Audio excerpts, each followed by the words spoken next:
How many lives? I'm sorry, I just want to say one more thing, that you are the co-founder of Navigenics, which is a personal genetic testing company. And I wanted to ask you, how many lives do you think you can save with this company? You know, I have to start off by saying my primary profession is a cancer doctor. I founded Navigenics because I know I can't treat advanced cancer. Nobody with advanced cancer is cured, and so I know we needed to start to prevent disease. In the United States, we spend almost 2/3 of our healthcare dollars in the last 2 years of life. And we spend very little up front. What Navigenics can do right now is identify 37 diseases and your likelihood of getting them. All of them are interventional or delayable. How does it work? You spit into a tube, you mail it in, 3-4 days later you talk to a genetic counselor over the phone, and you review you. You get to know yourself, your predisposition for Alzheimer's disease, heart disease. You get your health sheet before you even see the doctor, eventually down the road. You get it with a genetic counselor, and doctors are involved. So in almost all cases, this comes through doctors, whether it be through the employer or directly from the doctor, and it can start to identify you what to fight, where to optimize, where to push your health care. And this is a private company. It's a private company, yeah.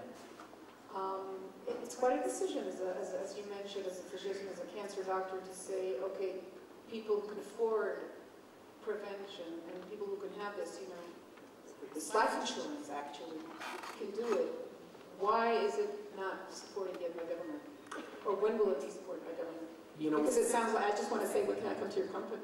When we launched it, I had Al Gore actually do the launch. And Al got up there and he said, when in vitro fertilization first came out, every newspaper in the world for 2 years said it was crazy. We were playing God.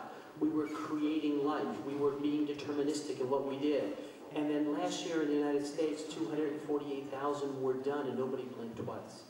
Genetics is a strange field. If I took your cholesterol today, that's going to tell me your chance of getting heart disease, relative risk. Genetics is no different than that. Yet we put it on a pedestal. The reason, and I truly believe this, it's the only thing in biology we got right. We predicted it existed, it existed. We predicted it as structure, Crick and Watson showed it. We predicted we could do it cheaply and sequence the DNA, we did that. We did the whole genome. Everything about it we got right. It's the only thing in my field we've ever gotten right. And why is it not common practice then?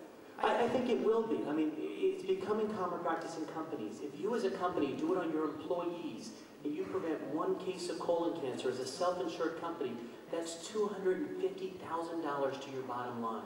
And so what we're seeing is companies like Cisco, Microsoft, Intel doing it for their employees and making a big impact in terms of delaying disease. Everything we test for is either delayable or preventable. And so take an example, Alzheimer's.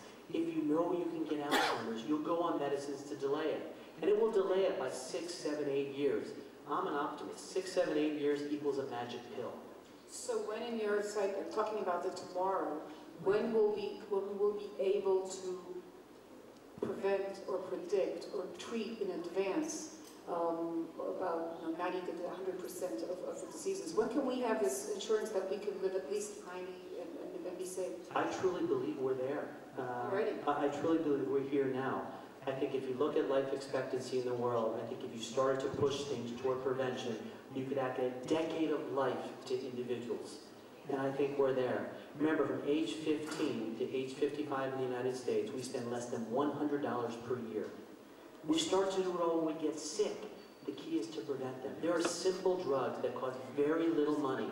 You know, there are 290 drugs now. You can get a 90-day supply at Walmart in the United States for $9, and that's without health insurance. There are very few drugs that don't fall on that list.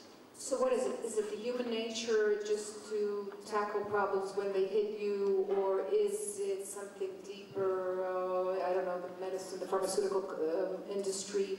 Because, you know, we take our car once a year for a test. It's incentives.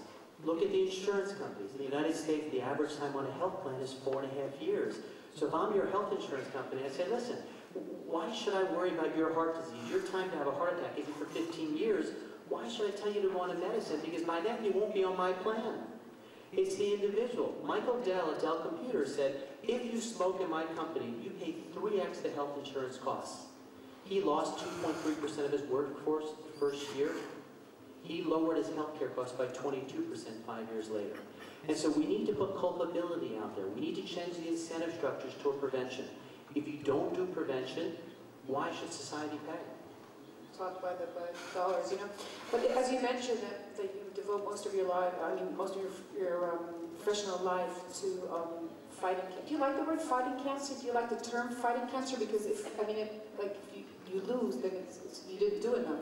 I don't like it when they say fighting cancer, but treating cancer. I mean, it's a war. It's a war? You see it as a war? We fight daily against this horrible disease. But is it not something that we have to come and understand? This is the price we have to pay for modernization, for cell phones, for planes. This is our tax. You know, I mean, it's so funny that it's human nature to blame something. If one get cancer, you want to blame the cell phone, you want to blame society, you want to blame what you ate. It turns out that the incidence of cancer hasn't changed since the beginning of the year zero. If you look back, the incidence is exactly the same. Cancer itself is something that has always been there and will always be there. The problem is that it has not gone up. It has not gone up the incidence at all, no matter how you look at the data. I guess if you ask anyone in the crowd, that's amazing. Isn't it? We all believe and understand that it's gone up. Well, it's a time scale issue. It's a time scale issue. If you look at it, dogs die at age 10, and most of them die of cancer.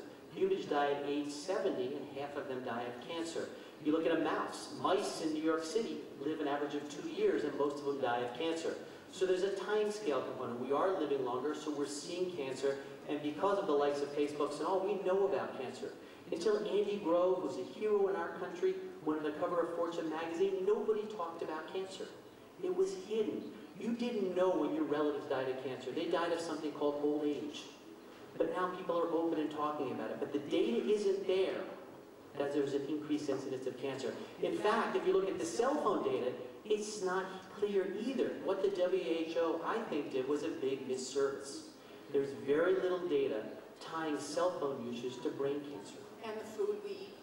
And the food we eat. There's an amazing statistic that we got all wrong in our country. So if you look at the incidence of breast cancer and prostate cancer in China, they're almost a tenth of what they are in the United States. After a decade, if someone from China moves to the United States, they approach 85% of our incidence. We said, it's the fast food. Blame the McDonald's, blame the Burger King. It turns out it's not the case. It turns out it's the bacteria. You have 10-fold more bacteria in your body than you do cells in the body. Those bacteria metabolize your food, control your hormone levels, control many things about you. But is the bacteria a result of isn't it a result of where we live? I mean, if you live in China and you live in the States, you live in a totally different environment. You're right, but they get other diseases there that we don't get here. If you look at breast cancer in the United States, it goes by latitude, because bacteria have changed by latitude. And for the first time, we have the technology now to look at the DNA of the bacteria. And I guarantee you, over the next 5 years, we'll be able to modulate them and reduce the incidence of many of these diseases. Now, you say that we understand cancer, but we don't control cancer. What do you mean by that? You know, for the last 50 years, if you look from 1950 till today, the death rate of cancer almost hasn't changed. So if you're diagnosed today, how long you live isn't much different than it was in 1950, which is astonishing, given the hundreds of billions of dollars that we spent. We've spent, and I'm just as guilty as any other doctor. I got up at the National Cancer Meetings a couple of years ago at one of the plenary talks, and I said, we've made a mistake. We focused all our energy in understanding the cancer cell, but our job is to control cancer. It's a complex emergent system. And the problem is, it's the interaction of the cancer and the body. The amazing thing is, it really took me a long time to find this, and I found it because my partner in doing this now is one of the great physicists, Murray Gell-Mann, who's now working on cancer with me. If you look under the microscope at breast cancer, it looks like breast cancer. So obviously the body is selecting out for what it looks like, not the genetics, because the genetics can be totally different. And so we did a trial in breast cancer. We took women after chemotherapy, half got a drug that builds bone, and half got placebo. We reduced recurrence by almost 50%. From the notion you change the soil, the seed won't grow.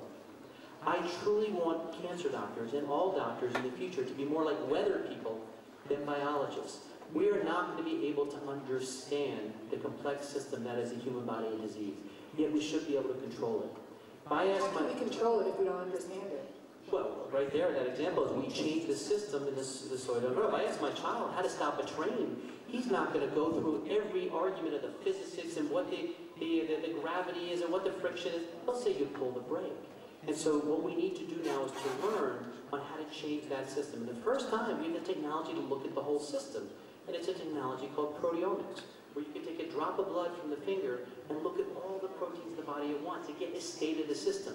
We treat disease based on one parameter. That is the disease we're looking at. We forget the system.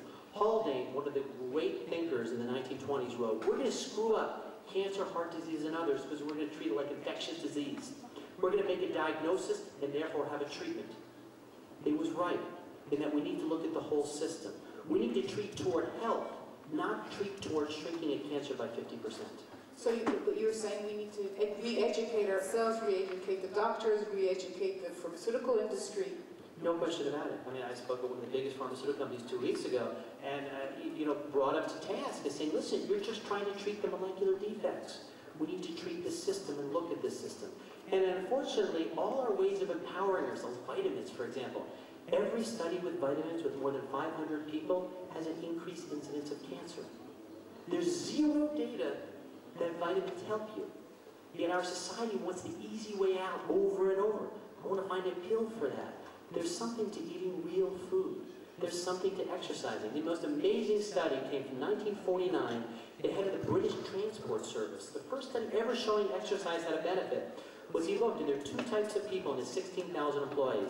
There were the ticket takers who walked all day and took the tickets, and there were the drivers. There was half the incidence of heart attack among the ticket takers. People thought he was crazy for 20 years for publishing that. He wasn't even a doctor. Oh, yeah, I mean, you've taken so many things I thought were right, and you've turned them all around. So you know what? Try and help me. Yes. 10 years from now, yes. 15 years from now, how, in your eyes, will the interaction with medicine be for a person? What would be the routine? What would we die from? What would be the most dangerous things on the list? Is Ray Kurzweil just really trying to keep fit because he believes that in about 15 to 20 years the whole body will be repairable and he can live on forever? Is he right? Yeah, I think today we have the technology based on looking at what diseases you'll get and preventing them to live till our 90s. I think it's common for all of us today. And I think Ray is right in the fact that regenerative medicine, stem cells, by the way, the only thing that President Bush in our country got right was banning stem cell research, because everyone in this room knows about it. There was a $3 billion bond bill in California only because President Bush was against it, which is fantastic. But because of regenerative medicine, we have the ability in the future of reversing things. You know, we just built a bladder by an inkjet printer where you can put in human stem cells and then just print out a bladder. You can print out a heart. We did that 6 hours later, it beat. So the ability to generate these with new technology is going to be there over the next decade. The goal is to keep you, I, and all of us healthy to the next decade to benefit from those advances. That's a challenge, and I'm sure we're all going to exercise and make sure that we make it to the next decade. Thank you, sir, very much, Dr. Navigenics. Thank you so much.